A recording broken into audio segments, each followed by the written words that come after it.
Educational Resources Conference. To begin, we'd like to acknowledge that the Maricopa Community Colleges are, in the words of Chancellor Dr. Stephen Gonzalez, located on the ancestral lands and within the boundaries of many of Arizona's tribal nations. We appreciate and value the opportunity we have to share in the significance and beauty of these lands that mean so much to so many. Thank you again to our sponsoring institutions. I would also like to give a shout out to the exceptional team at the Maricopa Center for Learning and Innovation for hosting this virtual event and doing all the back-end logistics. Now, a quick note about faculty professional growth. Please note that Maricopa residential faculty have a variety of opportunities to earn faculty professional growth over the course of the conference. All qualifying sessions are individually applicable for FPG, so please be diligent in identifying and completing the requirements for each.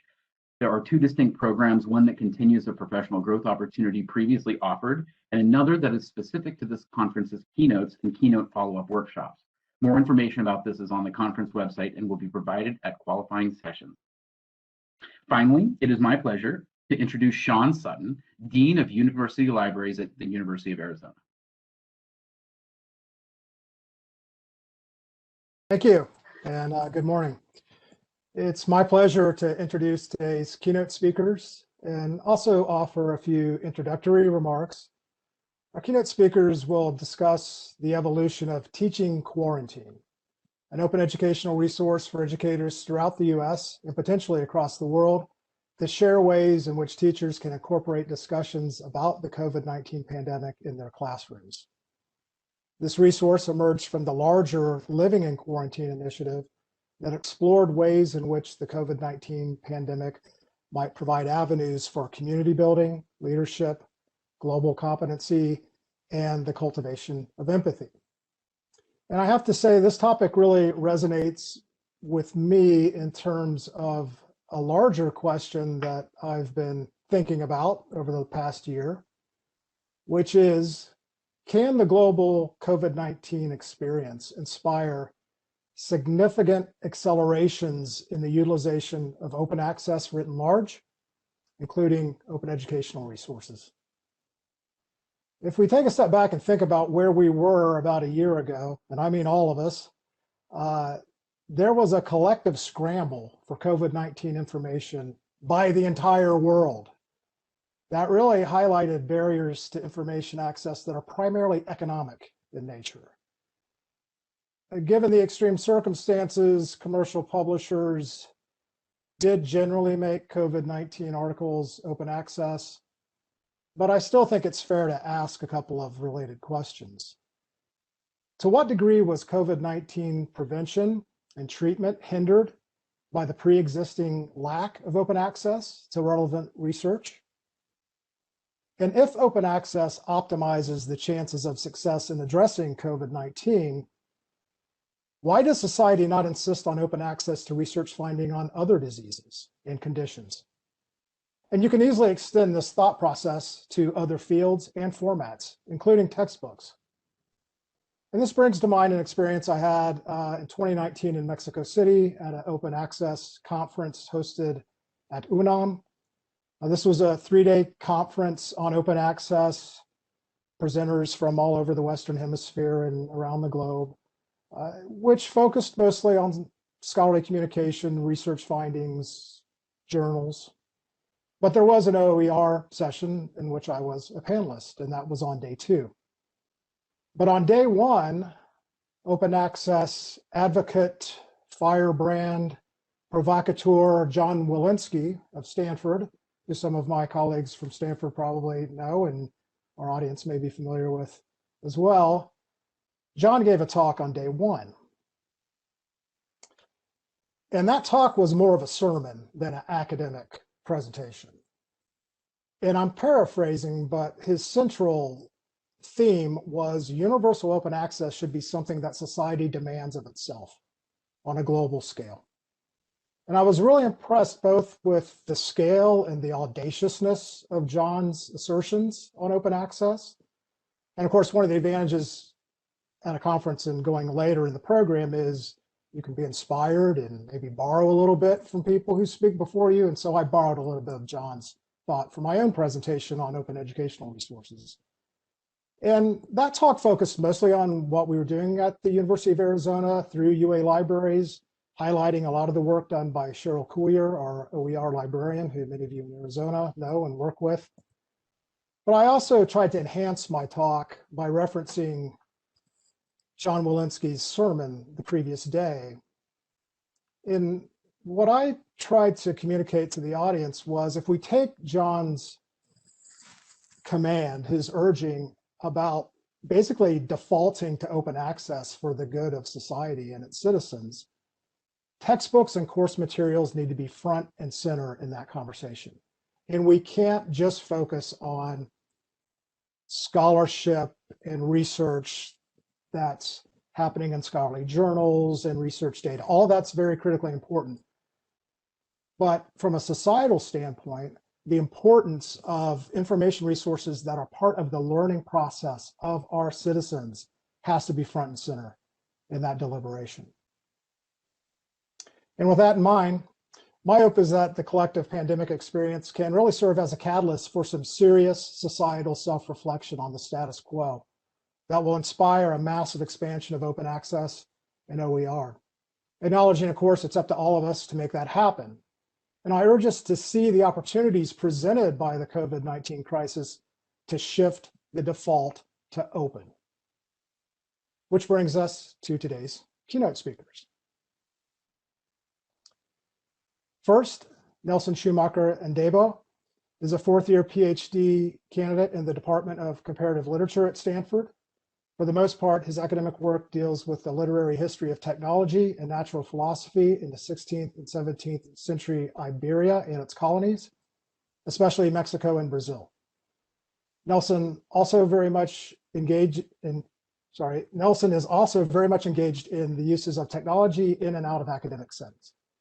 At Stanford, he co-directs the Poetic Media Lab at the Center for Spatial and Textual Analysis and is a former contributor to the Florentine Codex project at Bucknell University. He also works with the EPIC Fellowship staff of Stanford's Global Studies Department, where he helps community college professors develop global curricula and integrate technology in their classrooms. Our second panelist is Ellis Schrieffer, a fourth-year PhD candidate in the Iberian and Latin American Cultures Department at Stanford. She studies contemporary Spanish social movements, urban activism, and community-established public spaces, or espacios autogestionados, with an emphasis on understanding how diverse urban communities establish a sense of collective identity through their social practices and cultural production. Ellis holds a BA in Spanish from the University of Otago in New Zealand, and an MA in Spanish and Portuguese languages and literature from New York University. Our third panelist, Farah Bazzi, is a third-year PhD candidate in early modern global history at Stanford. Farah's work attempts to bridge both Mediterranean and Atlantic history by focusing on how objects, people, and imaginations moved between the Ottoman world, Morocco, the Iberian empires, and the Americas during the 16th and 17th centuries. Furthermore, Farah's research interests include empire, environmental thought, race, indigeneity, cosmology, and conquest. Farah holds a BA in political science, a BA and MA in Middle East studies from Leiden University, and an MA in history from the University of Chicago. Besides her academic work, Farah takes great pleasure in writing poetry and dedicating time to the art of cooking. And our fourth panelist, Dave Dillon, is a distance education coordinator and professor of counseling at Grossmont College. He currently serves as a regional lead in the Open Educational Resources Initiative of the Academic Senate for California Community Colleges. He curated and co-authored 3 OERs, including Blueprint for Success in College and Career, Rebus Community 2019 publisher, which won a Textbook Excellence Award from the Textbook and Academic Authors Association, and an Open Textbook Award from Open Education Global. Dave chaired a statewide California Community College OER task force in 2017 and was a Stanford University Global Studies Fellow in 2019. Dave is passionate about student success, equity, learning material quality, open pedagogy, accessibility, affordability, and design. please join me in welcoming our panel. Thank you. Thank you so much, Dean Sutton, for such a compelling and warm introduction. We are unbelievably excited to be here with you all today and have the honor of helping to conclude what has been such a wonderful conference. So just to start off, as many of us continue to learn and grow with acknowledging Indigenous land and actions, we also want to amplify previous keynote speaker Jasmine Roberts' comments regarding how sometimes land acknowledgements may come across as performative and the importance of continuing to explore and investigate how higher education institutions have benefited and continue to benefit from the theft of Indigenous land. So with that preface, we will acknowledge that Stanford's campus is located within the Muwekma Ohlone territory and that Grossmont College resides on Kumeyaay land.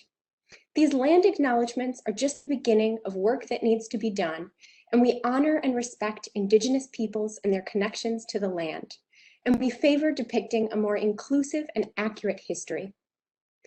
We also want to make it known that we have the privilege of speaking to you during Black History Month, a celebration of Black achievement that we should observe not just in February, but rather each and every month. With this also comes the recognition of all the amazing African-American scholars in open education. Now, as for today's presentation, we'd like to talk to you a bit about our foray into open education nearly 1 year ago with our project, Life in Quarantine, Witnessing Global Pandemic. While we trace the development of this project over time, we want to reflect on the importance of collaboration and inclusivity, what OE leadership means to us, and how we hope our project might serve as an example of how you can get involved and get others involved in this warm OE community. So on that note, let me pass it over to Nelson to get the ball rolling. Well, thank you, Dean Sutton, and thank you. So hi, everyone. It is such a pleasure and honor to be here with you today. So to begin, let us take you back to March 2020 when we started Life in Quarantine. And first, I would like to share a personal story. I was born and raised in Rio de Janeiro, Brazil, and moved to the United States about 14 years ago. My family is still all down there, and unfortunately, I don't get to see them as often as I'd like. I went to Rio for my brother's wedding in 2017, a few weeks before I started my PhD at Stanford. In July of 2019, my brother announced he and his wife would be having a baby, so I went ahead and booked a flight for early March 2020 to meet my baby niece, who actually turns 1 year old tomorrow. As you can imagine, I was very excited. We had a new family member to welcome, and that would be my first visit since the beginning of my doctoral studies. February was a crazy, crazy month. COVID finally arrived in California. Santa Clara County issued a number of unprecedented health orders, and Stanford made intense efforts to move all university activities to remote conferencing and to evacuate campus as quickly as possible. My inner voice kept whispering, it was a really bad idea to hop on a plane to fly thousands of miles, but the desire to see the family was stronger, and I went. Long story short, the pediatrician instructed the new parents to keep the newborn away from international travelers, such as myself, and I barely got to see the baby. I spent a few days in Rio unsuccessfully trying to see friends and family. I did not see my 91-year-old grandmother either, and I have no idea when I'll be able to do so again. The return flight was moved twice, and getting back to a ghostly San Francisco airport was quite a trip, no pun intended. Those days in Rio produced the initial vision for Life in Quarantine.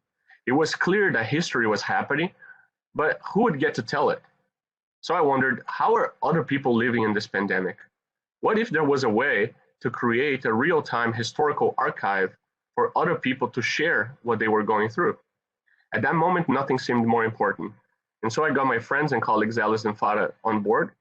And at the end of March, we were already working on our project. So March was a similarly surreal month for me and my loved ones back home. In 2018, I moved to the United States from the Netherlands.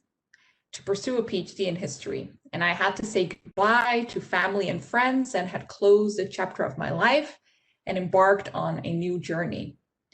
When the pandemic started, I experienced the intensity of time very clearly for the first time in my life.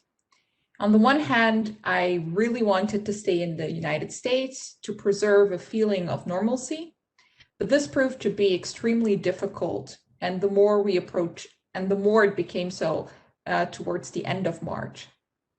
On the other hand, during the stressful and uncertain time, there was nothing that I wanted more than to be, close to my family. Neither me nor my family could give a clear answer to the question, so, and now what? So eventually, I decided to return to the Netherlands as the university announced their switch to online teaching.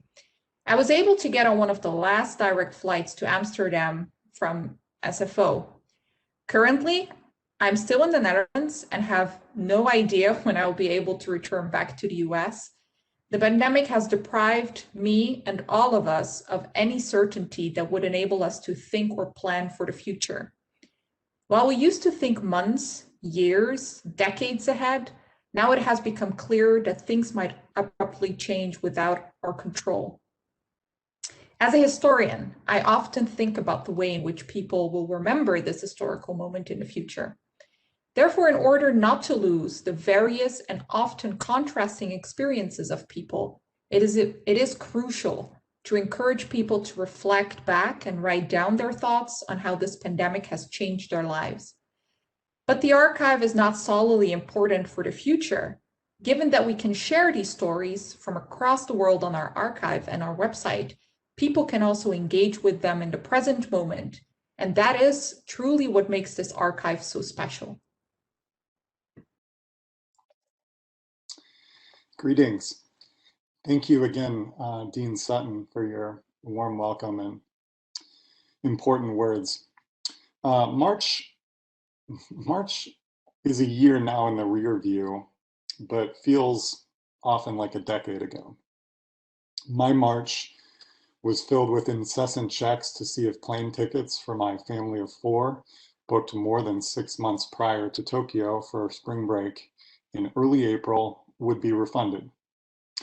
It also meant my partner and I began adjusting to working remotely full-time, feeling grateful to have our jobs.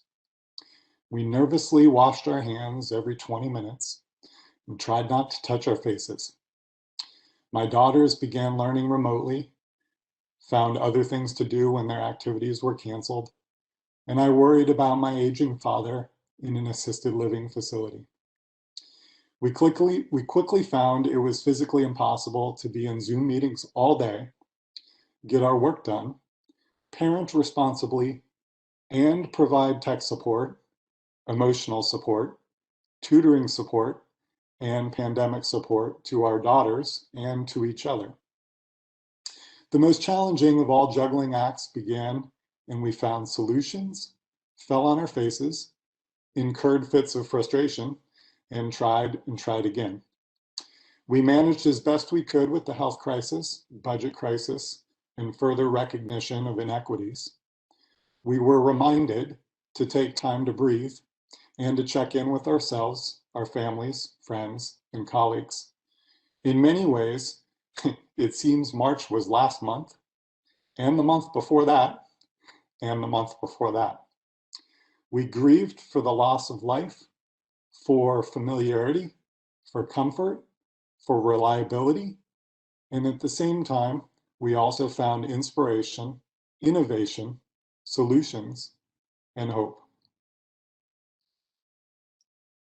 March really pushed us all into new and uncharted territory. And similar to Nelson, Fada, and Dave, and of course all of you, I was also forced to adapt and make what I felt then to be a necessary shift for my sanity and health nearly 1 year ago. For me, this took the form of a move with my partner from our quaint and snug, to say the least, studio in the Bay Area to Missoula, Montana, where my parents live. Once it was announced that I would be teaching my film class remotely, such a move, one that enabled my partner and I to have a bit more space to work remotely and double our social bubble with the inclusion of my parents and a family cat seemed to make sense following a 2-week quarantine. And it was there in Missoula that I spent much of last year trying to find, like all of us, a new sense of normalcy under these pandemic circumstances that are so strange and that we're all very much familiar with. It was this forced collective transition into new and difficult territory that made us all want to know how other people were experiencing and making sense of this moment. And I think we've also all come to realize that through all the hardship and loss that has been and continues to be endured by so many globally as a result of this pandemic, there have also been, as Dave mentioned, moments of growth and coming together that perhaps wouldn't have happened otherwise. And the creation of Life in Quarantine, Witnessing Global Pandemic, is one such project that I think aptly illustrates a ray of light that has come from the darkness of the past year. So on that note, let me pass it over to Nelson, who will get into the specifics of how Life in Quarantine, or LIQ, took root and began to grow, and show you that OE projects like ours are possible as long as there's enthusiasm, passion, patience, and collaboration. And even if there's limited to no financial backing or, on my part, major technical know-how to start off with. So how did we go about getting the project off the ground, and how did we do it while working remotely? So before I begin sharing, I'd just like to underline how simple our setup is, and hope that that will be inspiring to you if you're working on your own project ideas. Don't be discouraged. So here's how it all went. We knew we wanted to document what was going on in the pandemic from the point of view of the people who were living through it. Hence the project's subtitle, Witnessing Global Pandemic. We also knew we wanted to make that information freely available. And the first challenge was to figure out how to accomplish that. Naturally, media outlets, big and small, were already doing stories and interviewing people about the impact of COVID on daily existence. And people were already sharing their impressions of life in the pandemic on personal blogs and social media. But we were not interested in being a sort of media observatory creating news digests. We also were not trying to do data science and crunch numbers from government or media sources. Nor were we looking to develop a clipping service for outsourced content or working as blog writers summarizing the stories already out there. For one thing, other people were already doing all these things. But more importantly, this was about all of us. It was about the world we shared. So we wanted to involve the public directly in the process. So we decided to create a framework to collect, store, and faithfully share personal stories submitted directly by the public without changing a single word.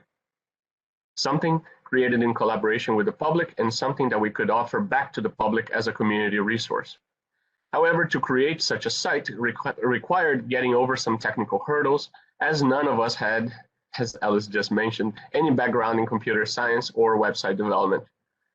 So the first few weeks of Life in Quarantine were really all about fiddling around the website management tools, reading FAQs, and watching YouTube tutorials. The content is out there, right? Eventually, we decided to work with WordPress. On this note, I'd like to stress that the budget for Life in Quarantine in its first few months of existence was just a little bit above $0 US, and we are happy to talk more about this in the Q&A. Since the very beginning of Life in Quarantine, people have asked us why we focused on collecting written accounts and not images or audio and video recordings. The answer is twofold. From the technical point of view, it was actually quite simple. We didn't and still do not have the server space to host heavy files or the security setup to protect them. And we wanted to make sure that we did not put the burden on the participants to have to, create accounts on third-party services, that kind of thing. We certainly did not want to restrict our pool of potential participants to social media users. The second reason is related. We wanted to keep the platform as accessible as possible. So once we had fine-tuned the description of the project, we had to establish exactly how we would collect and use the incoming data. We decided to use a submission form focused on stories while also including optional demographic questions. We imagined that future historians will be interested in first accounts from witnesses of the pandemic, and we reasoned that if we received a significant number of submissions, the stories as well as the other data, the demographic data, could be useful for future research. Ultimately, this could also have its own appeal with the public and encourage participation, right? This idea that you're participating in some sort of research effort for the future. I mentioned this aspect because life in quarantine always had a somewhat ambiguous place in a research university such as Stanford as a tool with obvious research potential, but which nevertheless presented itself as a community resource reaching a public well beyond academia, a public driven by very different questions and motivations than those driving researchers. It took a few consultations with legal advisors to write our fine print, where we had to compromise to exclude minors from our collection efforts. And it took us a good deal of fine-tuning the wording before we had a viable version of the user submission form. We built our form prototype on a service called Typeform, which was then offering free accounts to COVID-19 related initiatives, which I thought was pretty cool. However, Typeform was visually striking, but unfortunately it wasn't exactly user-friendly, and that would end up discouraging people from participating, so we ended up having to switch it up. We ultimately settled with Google Forms, a simple yet efficient interface, I think. And we also decided to publish the stories semi-anonymously to give participants a safe space to share what they wanted to share, what they felt comfortable sharing. So to be very clear, with the exception of age, initials, occupation, and geographical location, we don't publish any of the demographic data we collect. The focus of the site has always been the stories themselves. So before we publicized Life in Quarantine, we circulated the submission form link privately in our own immediate circles. And once we had collected about 10 stories, we began the actual work on the website itself, which we launched in a pretty bare bones prototype version on April 19th, 2020, which you can see on the left. Just for the sake of comparison, our current mobile version is on the right. Even though the form was in English and the demographic questions that we had on it were modeled after other US surveys, our first submissions pool contained stories from the United States, Brazil, Australia, and the Netherlands. We noticed this international spread and its potential. By giving people a platform to share personal accounts of their own lives, we could retain the particularities of local experiences while representing the truly global scale of the pandemic. So the geographical diversity in that small sample ended up setting the agenda for the first months of Life in Quarantine. We would be working to improve our interface and presentation to match our project subtitle, Witnessing Global Pandemic. We decided to build an interactive world map to display all the places visitors can read stories from.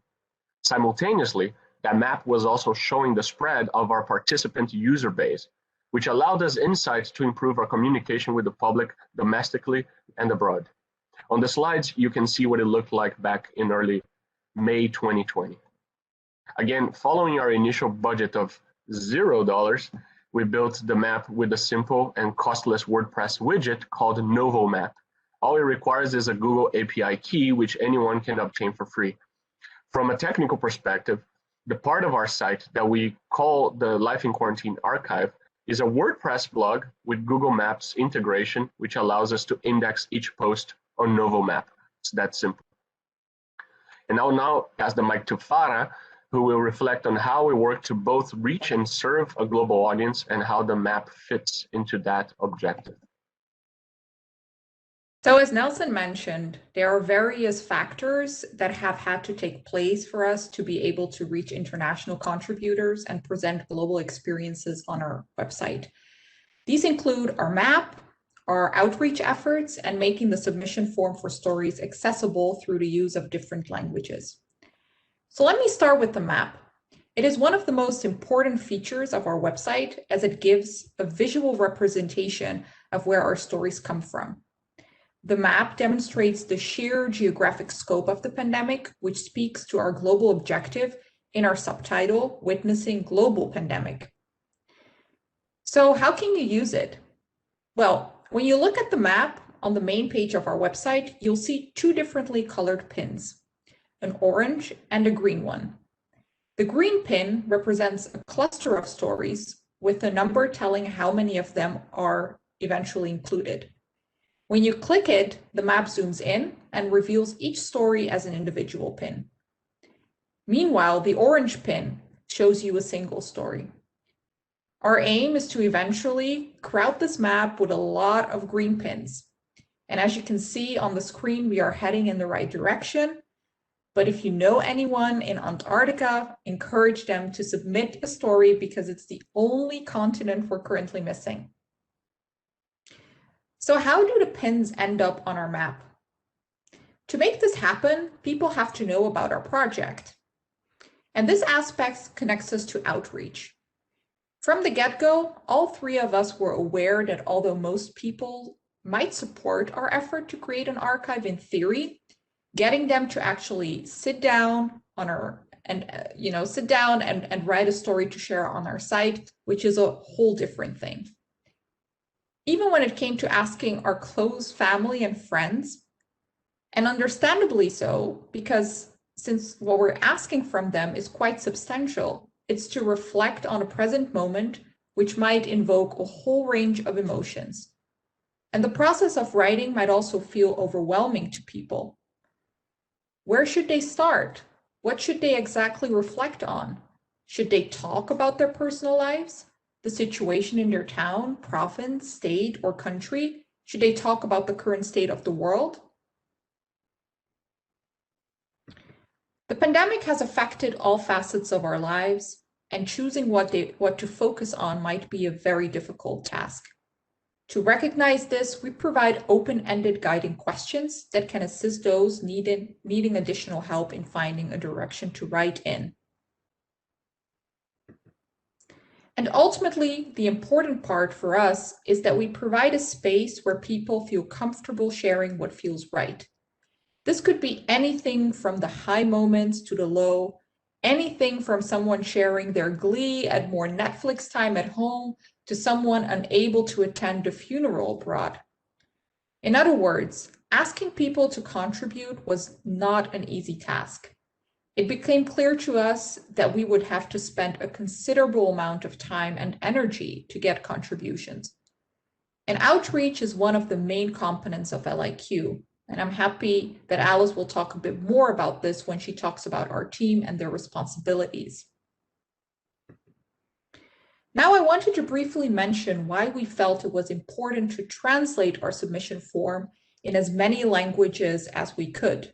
And this is still an ongoing process. Since our desire has always been to create an outlet for people around the world to express themselves and their experiences, it only made sense that our submission forms reflect different languages for different places. After all, a global pandemic is not a pandemic in English. On that note, as Nelson said, we don't edit the stories and rather publish them exactly as they are written, in whatever language the writer chooses. If there isn't yet a submission form for a particular language, we still encourage submission in that specific language. So currently, we're happy to share that our form has been translated into 15 languages in Dutch, Arabic, Spanish, Korean, Turkish, Russian, Japanese, Thai, Chinese, both traditional and modern, Portuguese, Swahili, Hebrew, French, Italian, and Tagalog. And we're excited for more to be added over time. I will now pass it over to Alice, who will talk a little bit about our wonderful team and our division of responsibility. Thank you, Farda. So you may be thinking, how in the world have 3 doctoral students managed to put in all the work necessary to create a project of this kind of magnitude? To which I must assure you, our project is the way it is purely because of the dedicated team of undergraduate students and community volunteers who have been with us since the beginning. They have not only inspired us and provided the momentum this project needed to develop, but they have also been the creative and technical powerhouse behind so much of what this project has and is. And in a perfect world, we'd be on this virtual stage with all of them. In the first month or so, back in March, it was just Farah, Nelson, and myself. But soon after we sketched out a rough idea of what we envisioned for this project, we put out a call for undergraduate students who might be interested in helping us develop things further.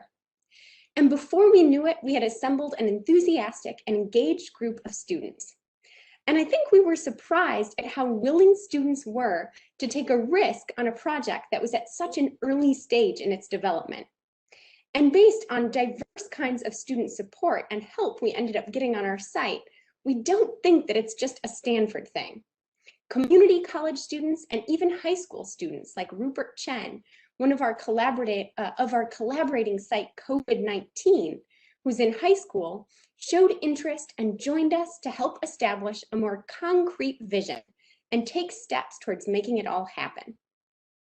All of these members brought with them an array of different experiences and skills that pushed LIQ in directions that would have otherwise been impossible for just the three of us. For example, the 15 languages that Farah mentioned earlier only came to fruition because our team loved the idea of globally broadening the project's horizons. And while the Dutch, Spanish, and Portuguese forms came more easily to the three of us, if it hadn't been for our team members, many of whom were native speakers of these other languages, the translation work and global transition of our project couldn't have taken shape. So on the screen here, you can see all our amazing past and present collaborators. And here we have all of our past team members, some funded through Stanford grants and others as volunteers. And they have all been with the project for at least one academic quarter, and they've each brought with them a set of unique and crucial skills for life in quarantine. In the beginning, after our first team came together, our organization and leadership was a bit less organic, to say the least, than it is now. I think in large part because the three of us were still figuring out how the project was going to take shape and what was really within the range of possibility, considering all of our combined skills. But like with all new experiences, we quickly adapted to this new role and divided our team and ourselves into 3 groups, and students then had the chance to decide which group they wanted to join. So these included web design, adding content to the newly set up, but still fairly primitive website, as you saw earlier, and one of the most important aspects of the site, as Farah mentioned, social media and public outreach, to really increase awareness about the project to organizations and individuals to get more community engagement. And this also included posting on Instagram and Twitter in different languages, as you can see on this slide. These group designations had plenty of overlap. And by the time summer came around, we all sort of naturally filled the roles that needed work and had a fully functioning site that was growing in new directions every few months. So this brings me to address more directly the aspect of leadership on our team. While the 3 of us do engage in a lot of the sort of balancing roles and tasks among team members for the project, over time, our leadership has developed out of a horizontal framework. In large part, I think, because none of us had previous experience working on a website, much less a multifaceted open education platform that deals integrally with different communities around the world. We were and are all still learners, and I think this humility towards our roles and the roles of our team members enabled us to perhaps better communicate and better brainstorm possibilities. And while our team size continues to ebb and flow with each academic term, we have managed to create a kind of family around our collective passion and excitement for what's to come.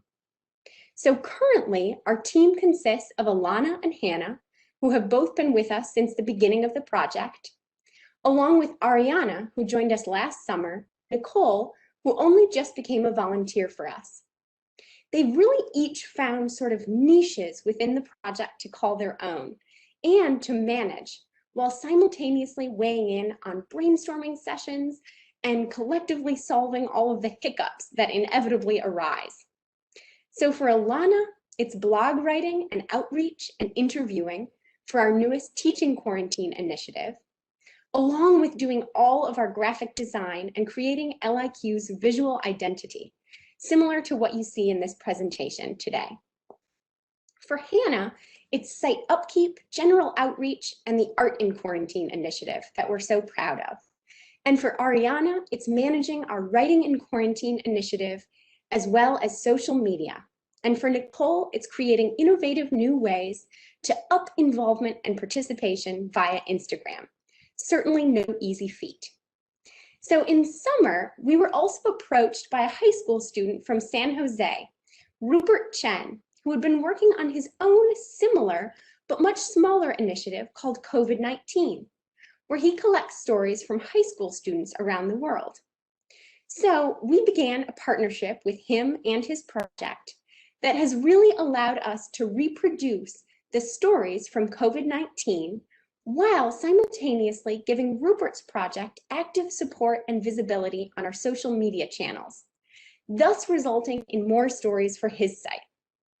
This is a great example of how projects with similar goals can mutually benefit from working together. Overall, the work and dedication that these students put forth is truly invaluable to the project's growth and success. And I'd like to say that we've all learned so much along the way, both from each other, but also about how the process of starting an open education resource can take shape from just a little seed of an idea, thanks to collaboration, collective passion, and a dose of lucky coincidence along the way. And for us, this lucky collaboration with Dave Dillon is testament to how, when you're enthusiastic about something, people notice, which is how Dave came to be an integral part of life in quarantine. On that note, I'll pass it over to Dave, who will tell you a little bit more about how he became involved and how his role as a professor and OE advocate aligns with the work that LIQ does. Thank you, Alice. In listening and reflecting on some of where this began, I'm just so inspired by my three colleagues, and I think their work and their innovation and their vision really inspires and gives me hope for the future and generations to come. And it's not easy to say that in the middle of a pandemic with a lot of dark moments. So I'm proud of all of your work and feel fortunate to be your colleague. In 2017, I began working on curating, co-authoring, and editing a college success OER textbook called Blueprint for Success in College and Career. And sometimes I think we skip the why in open education and in OER, and sometimes I think we just expect everyone to know why we got into open education, and the themes, partially which Dean Sutton pointed out in the welcome, are often common and similar. But I think it's worth it to share some of the why for me, and so I'll start with a story where I was sitting in my office as a counselor pre-pandemic,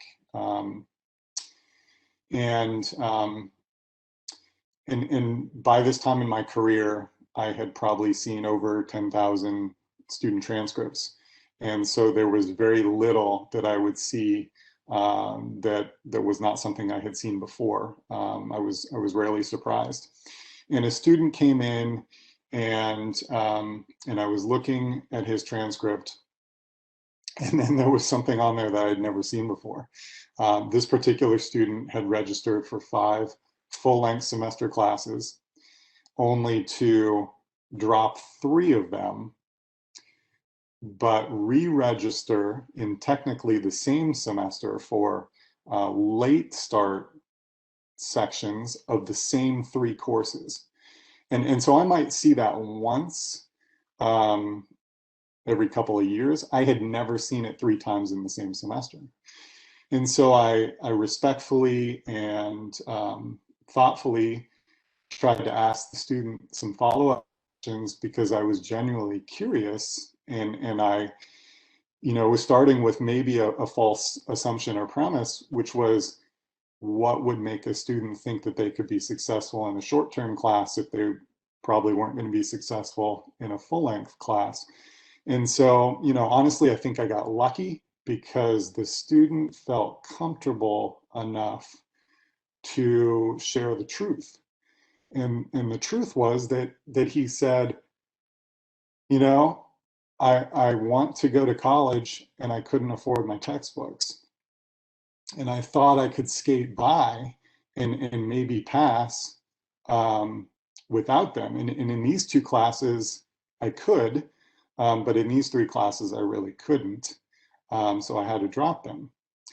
And then he continued and he said, but now I have a part-time job, and I was looking in the class schedule and I noticed that these sections of the same classes that are taught by different instructors require different textbooks, and they're less expensive than these ones in the classes that I was in before. And I'm having multiple aha moments of almost falling out of my chair. Because while I kind of knew that that was the case, it didn't really hit me in the face like it did in that moment.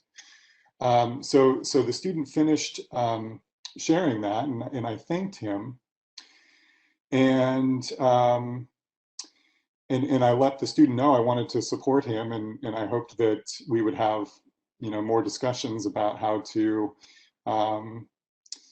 resolve barriers and how I could support him being successful. When the student walked out of my office, I knew that I was all in for OER. That there were some other parts that had been building, but that was a moment where there was no question that that was the way that I was going to go.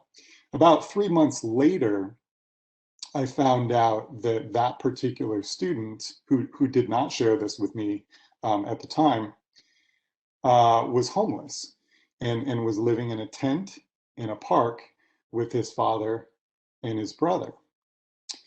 And so, as Dean Sutton mentioned, a lot of us get into this for the financial part.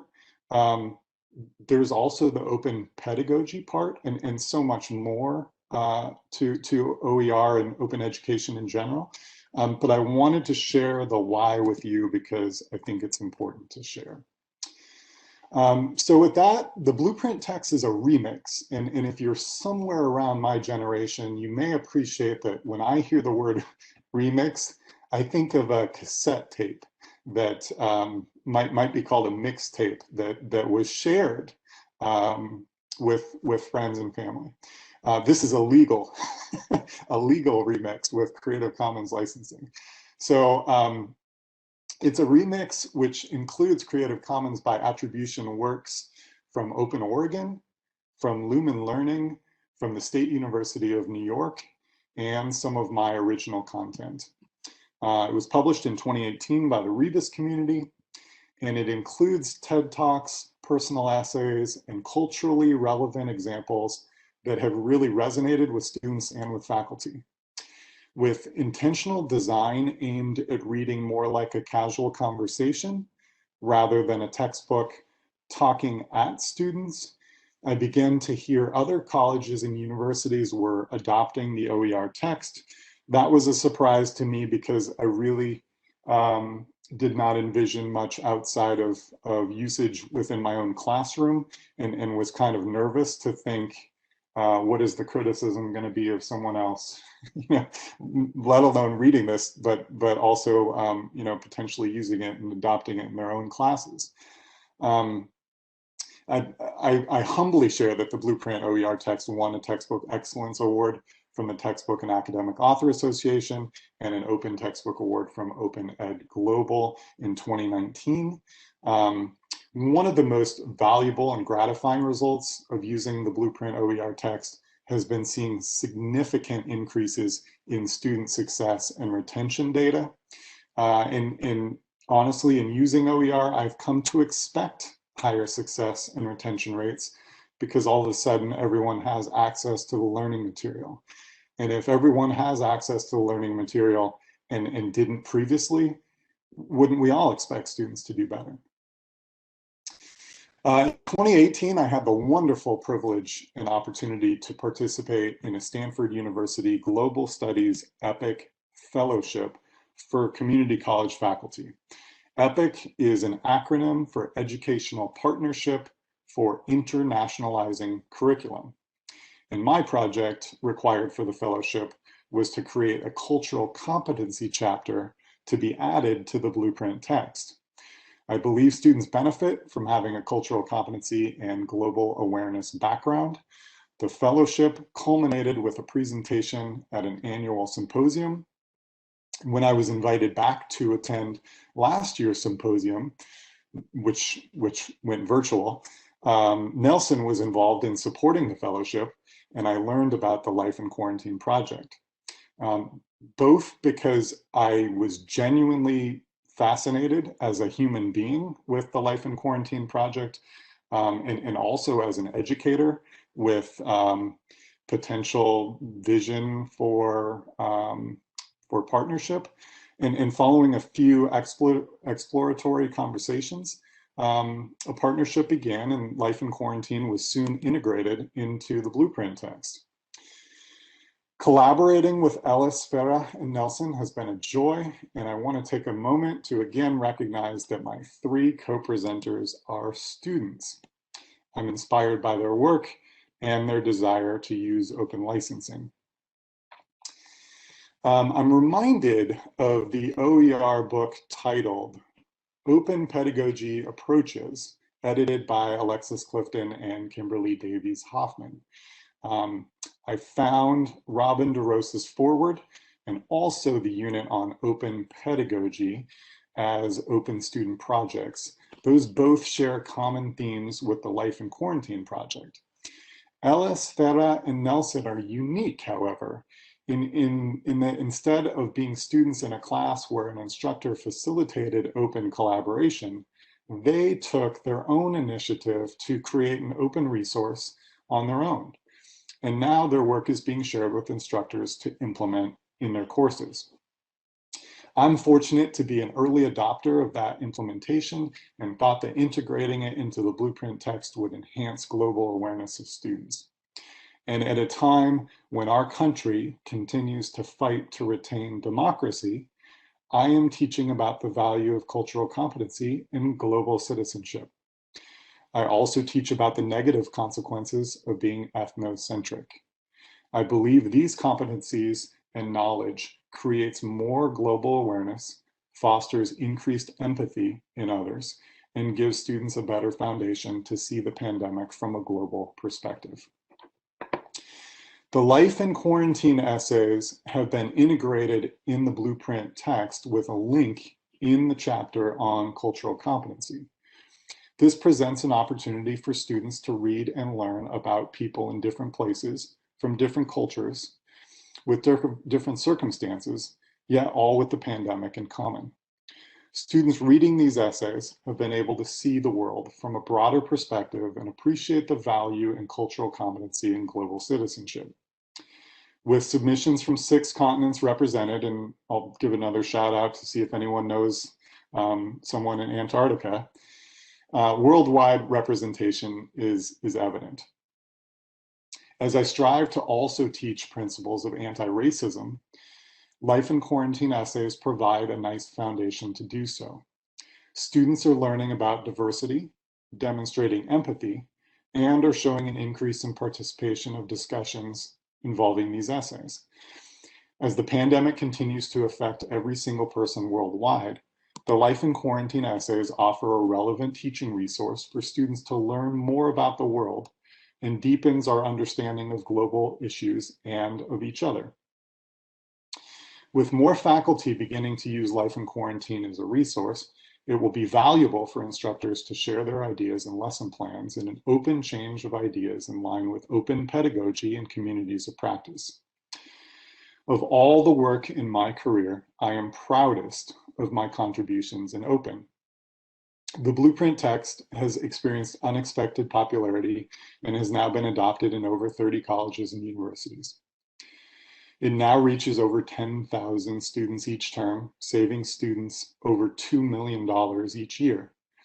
I am pleased to know students will be aware of the Life in Quarantine project through Blueprint.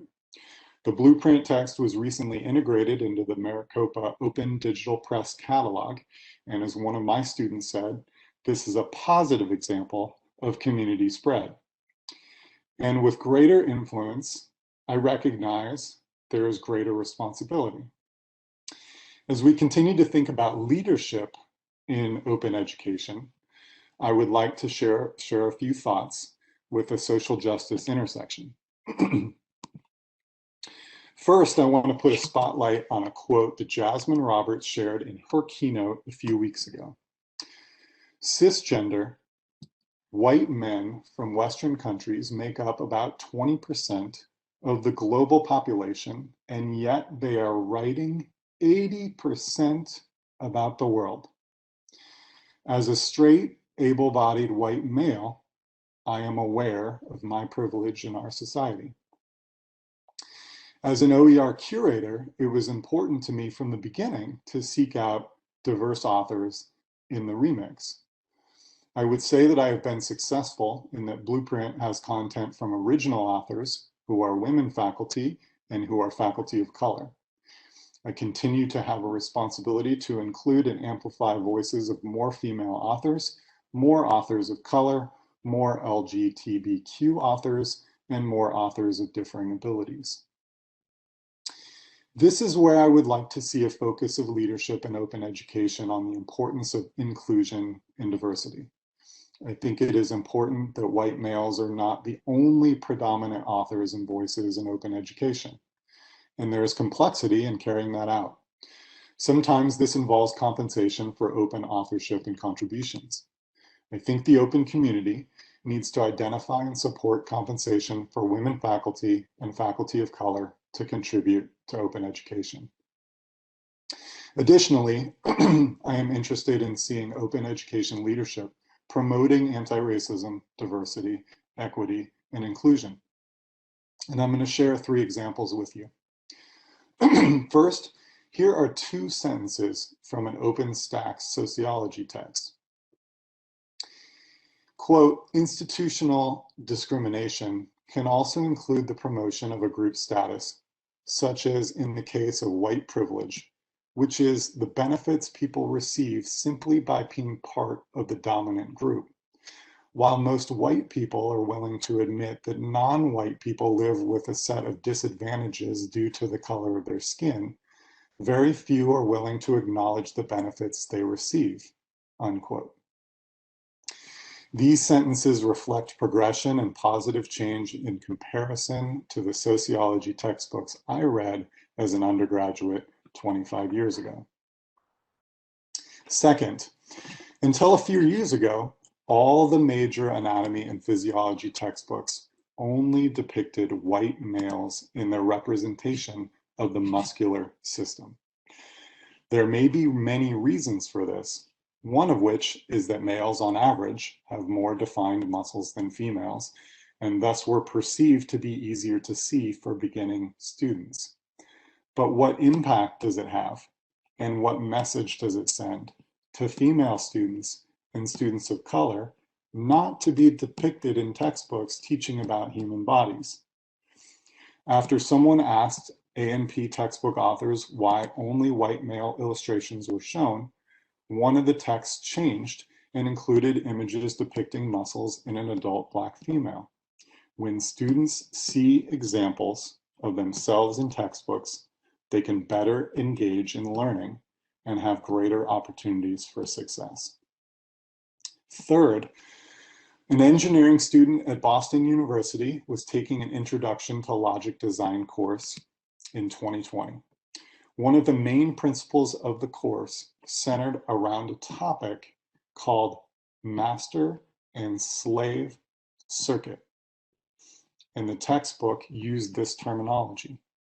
The student wrote a letter to the publisher, who is working on republishing with new language. It is my opinion that leaders in open should continue to press for anti-racism actions and inclusiveness in terminology, images, historical figures, references, and all aspects of textbooks and learning materials. How does the textbook you are using measure? Here is another benefit of OER. New open texts can be designed with diversity, equity, and inclusion principles, and older open texts can make changes much quicker than commercial textbooks. It is said that if doctors practiced medicine the same way they did 25 years ago, it would be malpractice. Are teachers teaching differently in higher education than we did 25 years ago? It takes courage to make change, and I hope you will join us in making positive change. I will now hand it over to Farah, who will further share the value within our collaboration. Thank you so much, Dave, for your super kind words about us and about the project. But above all, thank you so much for introducing us to the OE community, which we are so delighted to be part of. Our partnership with him as an OE advocate allowed us to imagine ourselves as part of this broader collaborative effort and meet folks like all of you. He was not only willing to incorporate various stories from our open archive into his textbook, but he also dedicated a lot of time to brainstorm with us about ways in which we could make our website a more useful resource for the broader education community. Thanks to our collaboration with Dave, we learned more about Creative Commons licensing and how it could increase our site's accessibility and community potential, while it also allowed us to move in surprising and exciting new directions. One such exciting new direction is the recent launch of a new initiative called Teaching Quarantine, which allows teachers across the country to share resources that are helpful for incorporating pandemic-related discussions in their classrooms. While it's still work in progress, or better said, a beta version, Teaching Quarantine originated from a collective vision to crowdsource resources, have a platform to communicate amongst educators, share our teaching and learning experiences, and work together to make the teaching load easier for everyone during these difficult times. Educators can use our archive, like Dave has illustrated with Blueprint, but they can also submit various teaching tools like syllabi, exercises, assignments, statements of teaching philosophies, etc. As you can see here with one example from the sociologist Shulan Vasquez.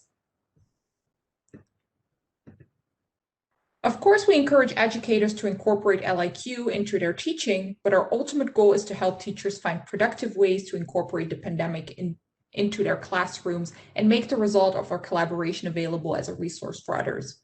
Here is a screenshot of 2 other video resources we have on our page from professors and students who are working in creative ways to discuss and grapple with the pandemic in their classrooms. It's our hope that these can serve as an inspiration or simply be horizon broadening. We truly believe that creating this initiative is a worthwhile pursuit. After all, we as instructors were not prepared to respond adequately to the various challenges of the pandemic because we didn't see it coming. This challenge that we know instructors and educators are facing everywhere makes us realize the precarity of education in crisis.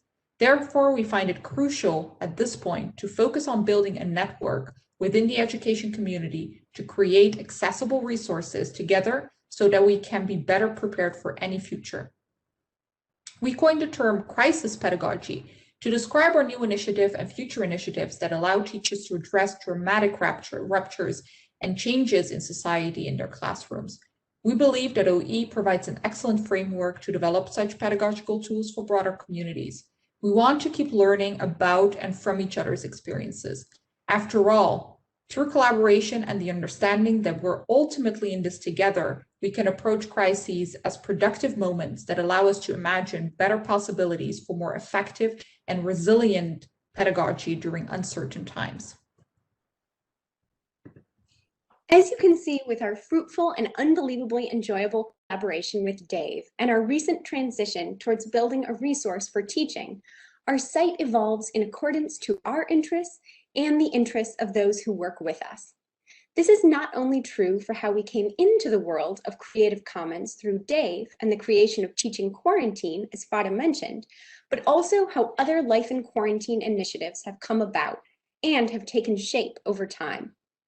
What started as a site that simply hosted a global archive has now transformed into a multifaceted platform that allows people to not only document their own personal experiences, but now they can also publicly share any creative endeavors they've created under pandemic circumstances in our initiative called Art in Quarantine, where we host visual art and even musical samples from our own team member, Hannah's string quartet, playing classical music during quarantine.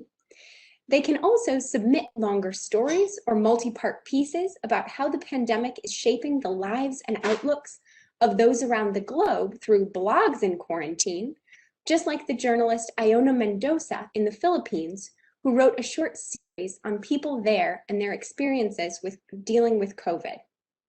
Or they can share creative writing in any form, poetry, narrative, etc., in our Words in Quarantine initiative run by Ariana and supported immensely by our kind of writer in residence, the collaborator and poet/writer extraordinaire Mega Sood, based in New Jersey.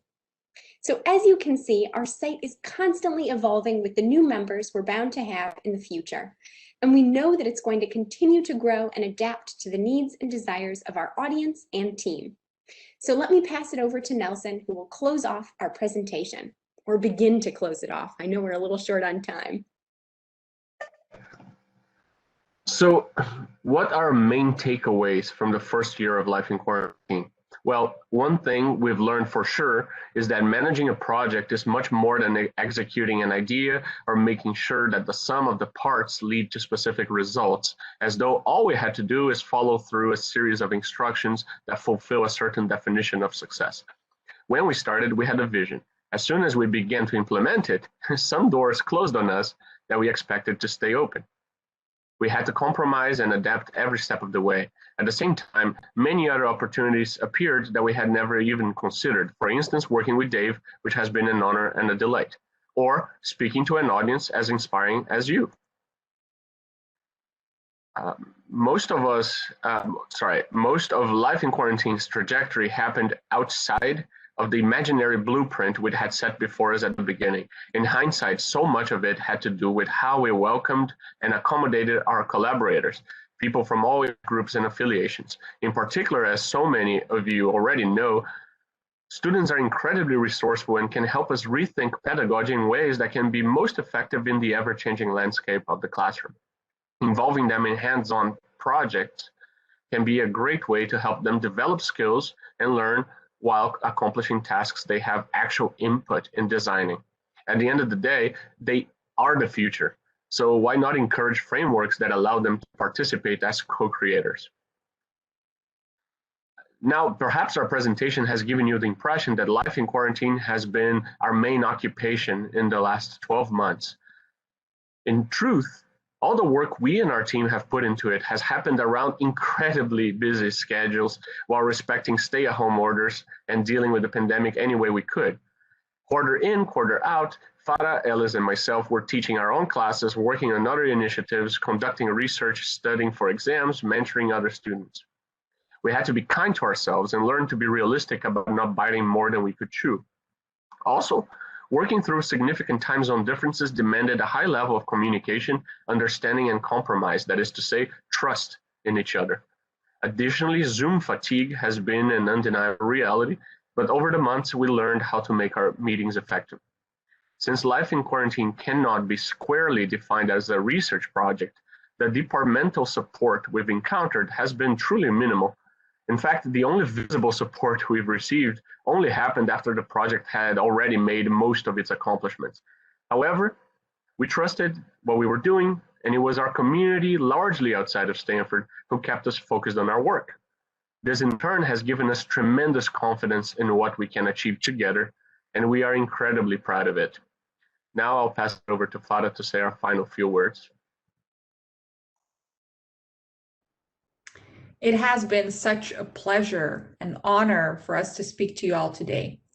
While we hope that our journey into the OE world is one that demonstrates that anyone can get involved in this community with passion and patience, we also want to encourage you to get directly involved in LIQ, whether it be as a resting point on your own OE journey, or whether it be how you enter into this welcoming community.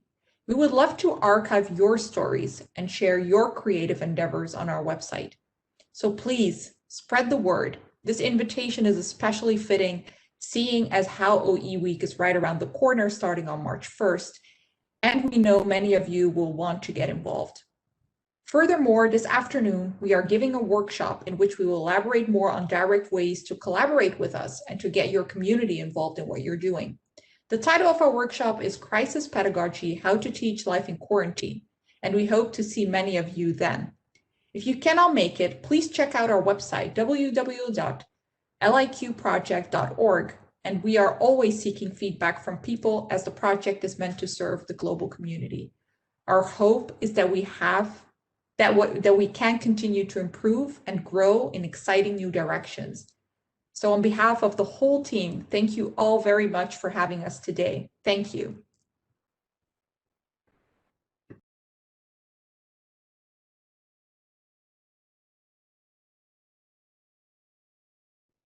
So I think now we'll open the floor up to anyone who has any questions.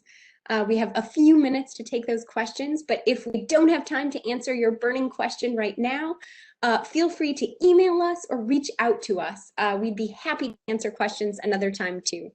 Thanks so much. Thank you all. This was really wonderful. I don't see anything in the Q&A yet, but please feel free to put them in there. We have like maybe 2 minutes or so. But we were really thankful for this wonderful panel, this wonderful work that you all have been doing. This is amazing.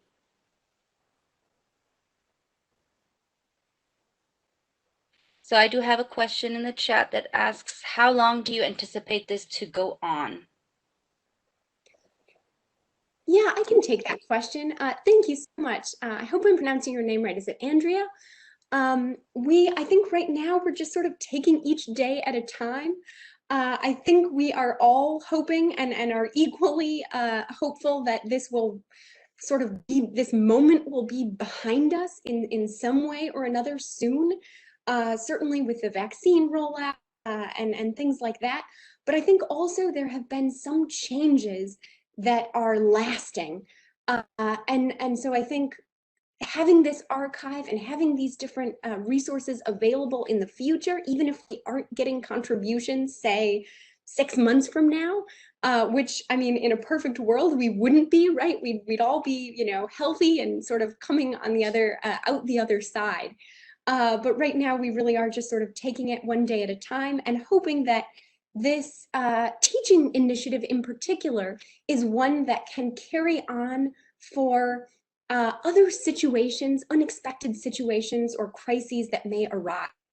And we think that it's wonderful to have these sorts of resources available so that perhaps the next time, heaven forbid, something come about that is unforeseen, we're perhaps a little better prepared. Hopefully that answers your question.